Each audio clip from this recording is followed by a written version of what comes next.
start with statements from Coach and then questions for Jorie. All great short stories have a beginning, middle, and end, and we didn't have a very good beginning or we didn't have a very good end, and that's the story of the game. We got out tough by Georgetown. They out-rebounded us and fought harder than us in the second half, and that's where the game went. Are you able to talk about the team's play there in the second quarter, maybe personally your play there in the third quarter? I think we finally found an offensive rhythm as the game went on in the second and third quarter, as you spoke to. We had some really good defensive possessions during that time too. And for us, this team, our defense really leads to good offense.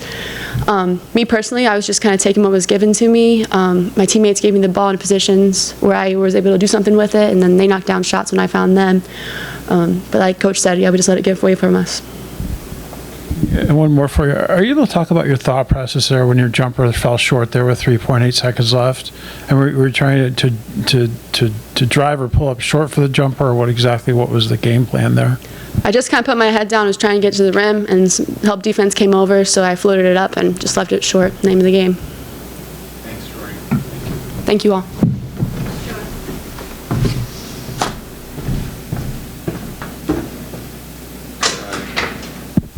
Coach, what do you take away from this game, maybe generally and specifically?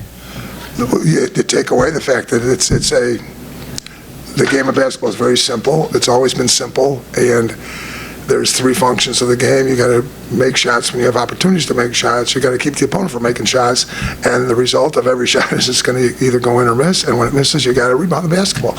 And we got out rebound, which means you got out foul. We got out competed for backboard tonight, and that's really where the game went. I mean, you're going to have possessions that are not going to necessarily be.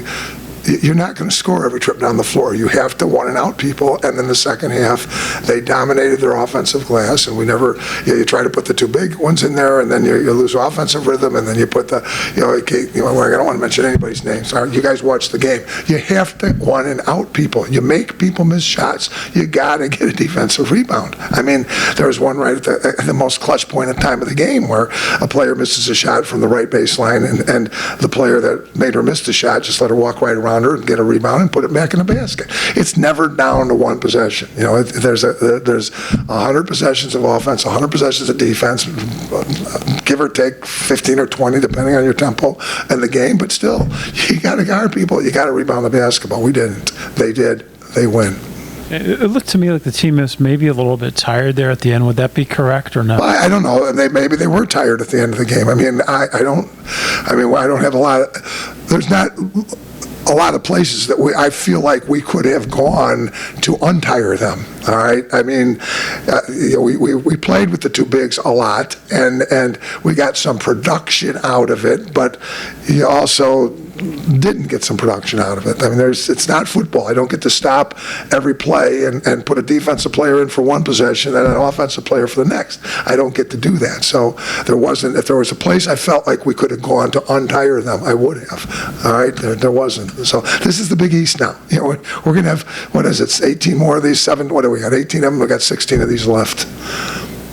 Are you able to update us on the status of Anae at all? Will she be game to game? I really don't know. I've not talked to the trainers. I think I can tell you. I think is it advertised that it's plantar fasciitis? So I mean that's a nagging injury. So I don't know. We rested her. For a couple. We rested her Thursday, Friday, and so. I don't know. They're off tomorrow. The way the NCAA rules work, we have to give them off a day this week, so they're going to be off tomorrow. We're going to get on a plane on Wednesday or Tuesday.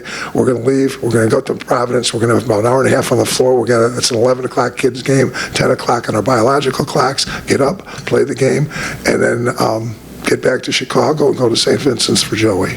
All right, that's basically the plan Wednesday, and the big picture of life. God bless us, our loss of Joey. He was just a really, really great human being, a great person, and again, I'm not trying to change the subject of the defeat. So if you have more questions, come back to me, all right?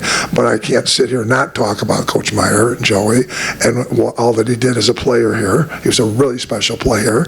And then he helped turn Coach Ray's career around by bringing him special NBA-level players. And that changed everything on 10-11 West Belden. And Joey's responsible for that. And then as a head coach himself, he did a really, really magnificent job, and is just a great human being. He always did it with dignity and class, and just was always a great human being, a great coach. People don't really give him, it's hard to replace a legend. And then Joey in his own right was just really, really a great coach. So that's just a tough loss for everybody here. His wife Barbara and his son Brian are special people. The whole Meyer family they're special, all special people.